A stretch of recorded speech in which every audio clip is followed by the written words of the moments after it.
Well, Trudy, why don't we begin by your telling us a bit about the process you went through that resulted in choosing Joanna as COTA's new president, CEO. Well, Doug, I'd be happy to discuss the year-long process that we went through to eventually get to our outstanding CEO and leader at COTA. We didn't go in with any preconceived notions, particularly of what type of leader we wanted, but we did know, due to the fact that Columbus had received the Smart Cities designation, that we wanted a leader who was going to be innovative. And one thing was not a necessity, and that was prior transit experience. In the leadership that we had prior to Curtis Stiff, we had a leader who had come out of corporate Columbus, and that being Bill Loda, who did not have a transit experience, who really shepherded COTA through a very tumultuous time frame to the point where Curtis took over, and COTA had really come back to having integrity as well as a stable fiscal balance sheet. So knowing that we had a leader who had led us through some really tumultuous times to being a stellar organization within Columbus, we knew that transit was not necessarily the priority. We needed to have someone who was innovative, a person who led not only through an operational standpoint, but also who understood who our customer base was and who our customer base can be, and someone who really looks at the customer from a relationship standpoint, because we're building a relationship as we build our ridership. So when talking to our search firm, we were really very open to not only transit experience, but automotive experience, to being over public service within a municipality, but also looking at someone really who was innovative and an out-of-the-box thinker. We also thought it was very important for us to engage the community. And we talked to 88 individuals who were from the corporate community, from the nonprofit community, from the ridership, to find out what their idea was of an ideal leader for COTA. And we incorporated that into our, let's say, our ideal types of skill sets and attributes that we wanted in our next leader and CEO of COTA. Did you say 88 community Yes. representatives? Whoa. Well, yes, elected officials. That was a thorough search, to be sure. Very much so, because we wanted to understand what we were doing right, and we wanted to understand what our opportunities were to improve. And so, as I said, from elected officials to corporate leaders to nonprofits to higher ed to public schools, and the most important are riders. And then from all of that input, we basically came up with our profile for our next CEO. And we had our search firm go out and really vet different types of candidates from all over the country. And we came up with 8, which went down to 5, which down to 2, and we came up with our fabulous leader, who is Joanna Pinkerton. Well, tell me, what specific attributes and qualifications sold you on Joanna? How did she really stand out from the other candidates, Trudy? Joanna had an automotive background, but she also had an engineering background, and she was very people-focused. And she was to the point of a leader who was always trying to get to yes. Many times COTA is asked to do many types of different types of transit or mobility within Columbus, and we had a reputation of really being not very easy to work with, and also an afterthought who was not at the table when major developments were occurring in the city. So we needed someone who was going to command that type of leadership, attention, and stature for COTA, so therefore we are the first who's thought of when mobility is discussed or transportation is discussed. We're the first that's thought of as far as that we're easy to work with and that we are solution-driven to the point that we can get to yes. Now, there are times that, yes, we're going to have to agree to disagree, and we may not be able to accommodate what is asked of us. But we'll be known for being able to try to get there and understanding that there are obstacles there that did not allow us to. Let me throw in a question for you, Joanna. Right. What sold you on COTA? You know, listening to Trudy talk about what they were looking for in the qualifications of a leader is what really attracted me to come in and speak with the search committee. When you hear Trudy talk about leadership in this community, including Bill Loda, 2 predecessors ago, and then Curtis, my predecessor, the board has a vision for putting the appropriate leadership in place here to make things happen. And I heard Trudy mention solutions-oriented thinking, and I know that about myself. I have joined organizations in my recent past who were in places of transition and who needed help from the outside looking through at their industry through a different lens, through the lens of the user, perhaps the changing industry. And when I heard the board's vision about needing that type of a leader in place to lead such a high-performing organization, it was incredibly attractive. And they had a really good pro forma as well. The 88 interviews that they did was distilled down into an incredibly attractive document that talked about where COTA has been, the potential that they see for COTA to be the mobility solutions provider for this region, the need to think about why we do what we do, the fact that we move people and we move the economy, and that we want to continue that success moving forward as we continue to grow. That was just inspiring to me. You don't hear boards talk like that all the time. Quite often, I think it would be very easy for boards to be, for example, absentee, or to be more of a rubber stamp type board, or maybe a more functional, operational, down in the weeds, just looking at the P&L and the balance sheet. But this was a very different board. It's an incredibly strong board composed of community members, leaders who are invested, and it was really hard to not be inspired by that. It was almost infectious. So that really made it an easy conversation to open.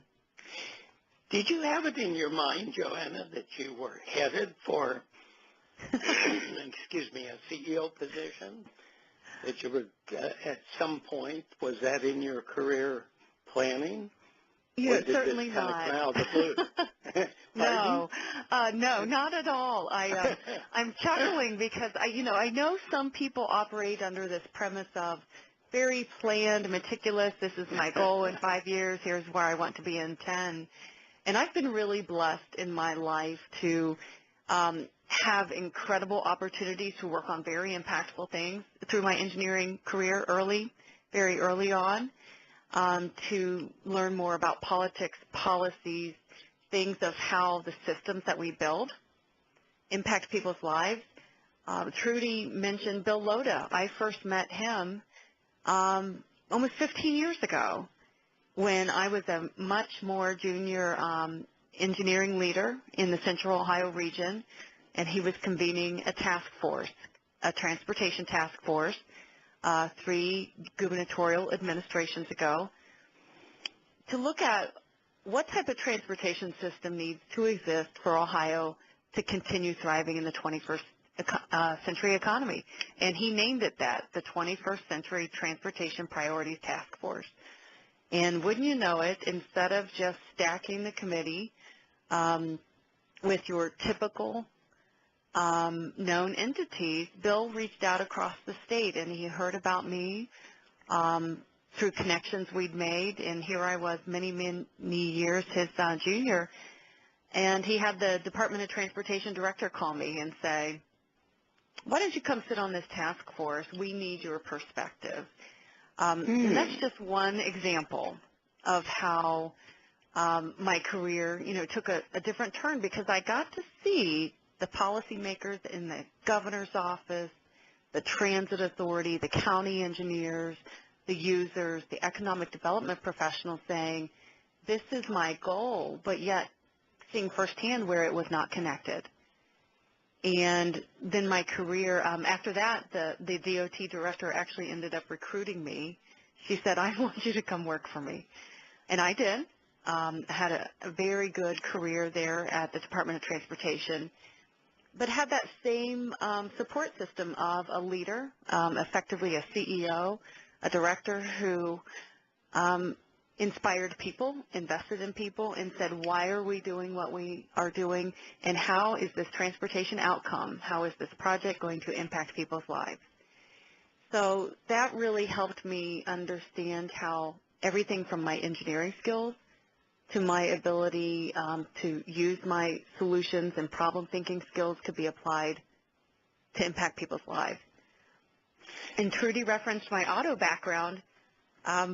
I couldn't explain to you the call when Ohio State reached out to me at the DOT and said, we have this Center for Automotive Research, world-renowned, and we need a new Chief Operations Officer, and we think you're the right person. So sitting in my office at the DOT, I'm thinking, do they know that I drive a car, but I don't actually know anything about cars? And same thing. Transportation is a very large industry, and we tend to think of them in silos. We think of cars, we think of transit and highways, rail, aviation.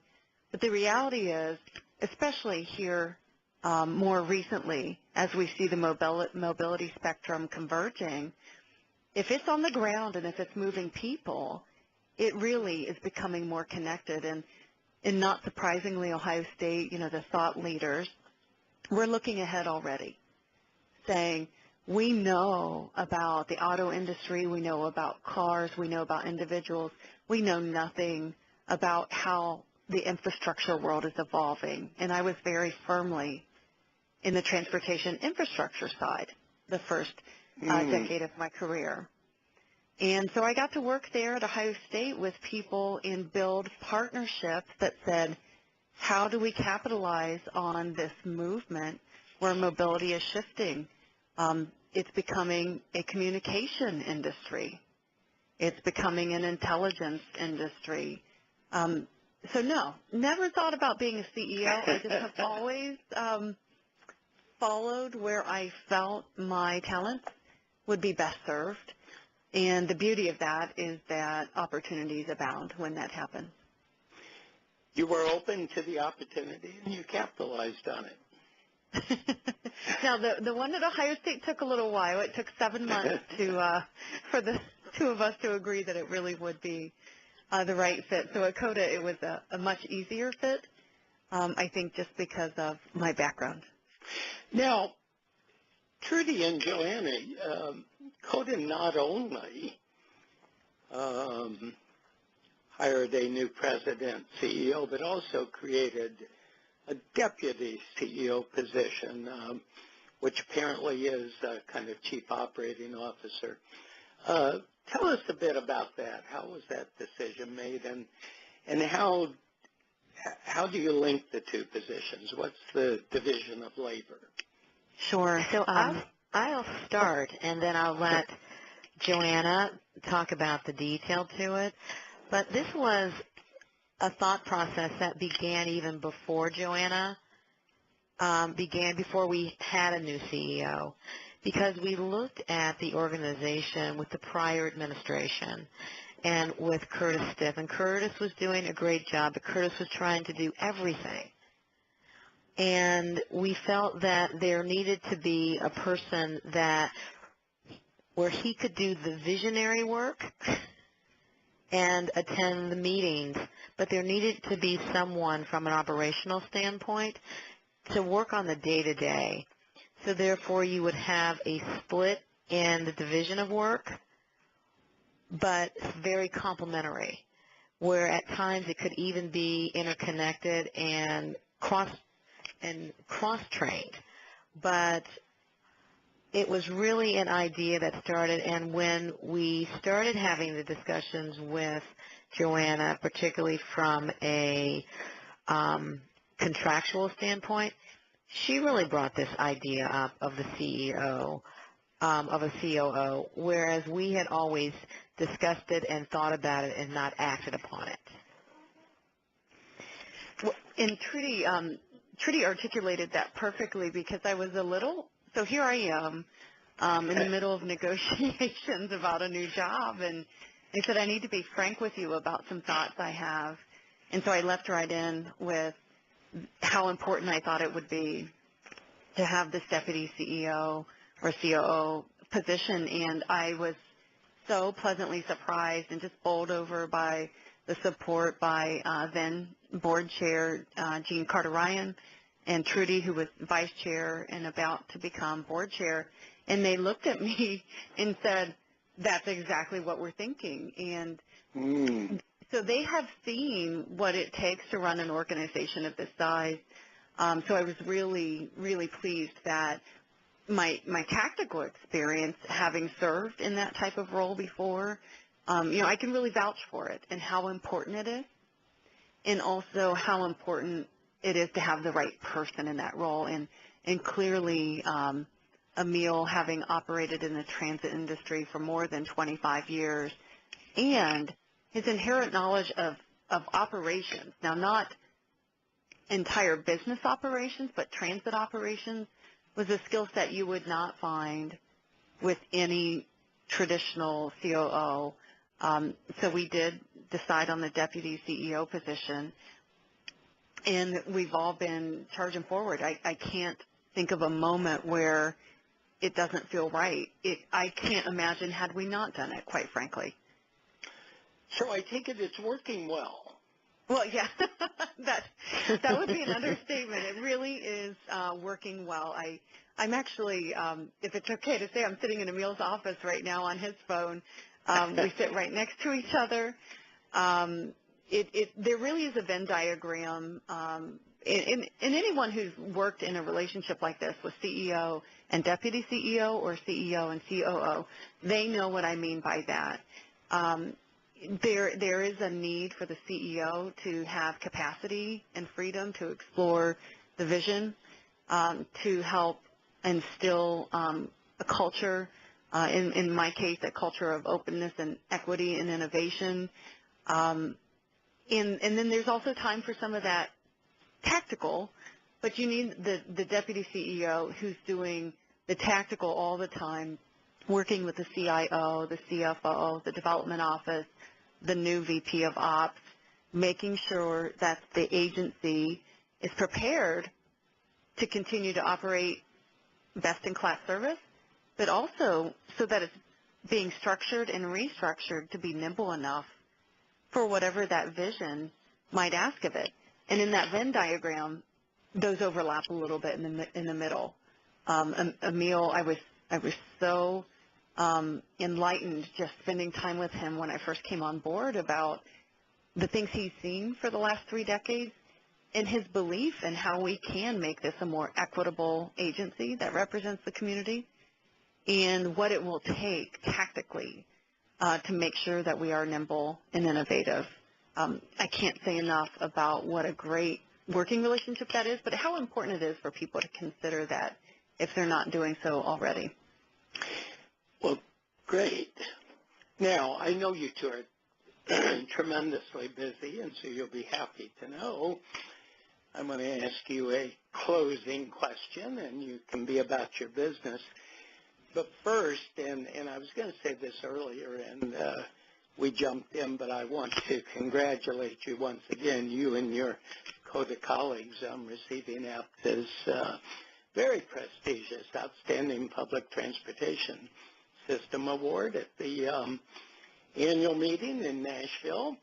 I was in the audience and was really proud to see you two. I think both of you received the award, right? You were both there, and was very pleased to see you. Thank you, Doug. So congratulations. And now my closing question. What steps are you taking to keep this very, very important CEO, deputy CEO working relationship close and positive and really healthy? Tell me a bit about maintaining that relationship. Well, sure. If I can add to that question, I'll say building and maintaining. Okay, you got it. Sure. So just right from the beginning, when Trudy talked a little bit about what the board knew of me from my work in the community, they know that I'm open and collaborative. I think that is essential when you are entering into a working relationship with a new team and a partner in a team.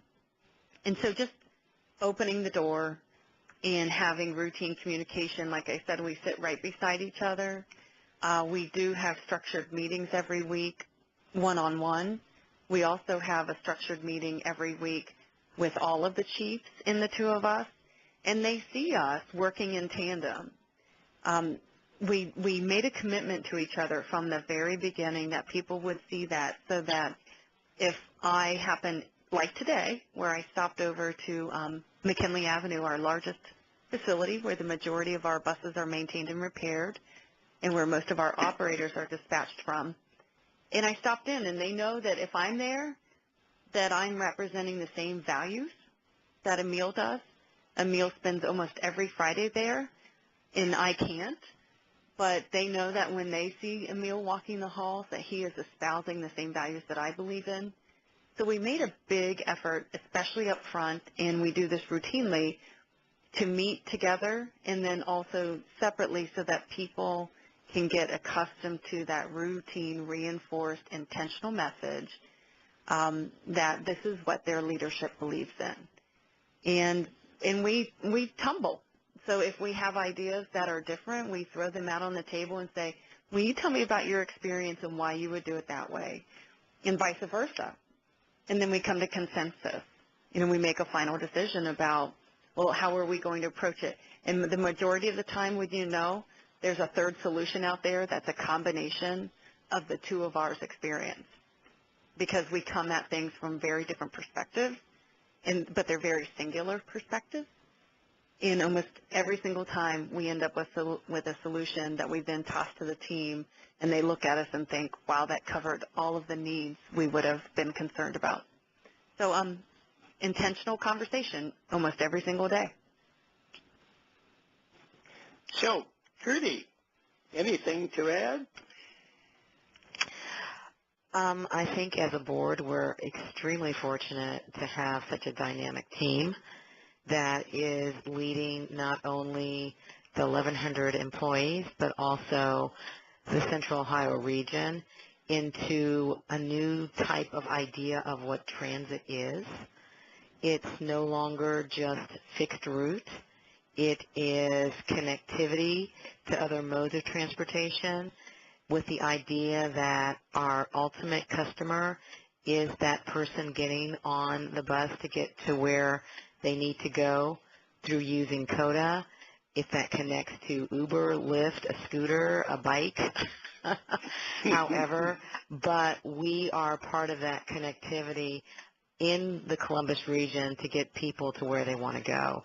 And we've got both Joanna and Emil to get us there, and we are, as I said, fortunate to have them because they keep us on our toes.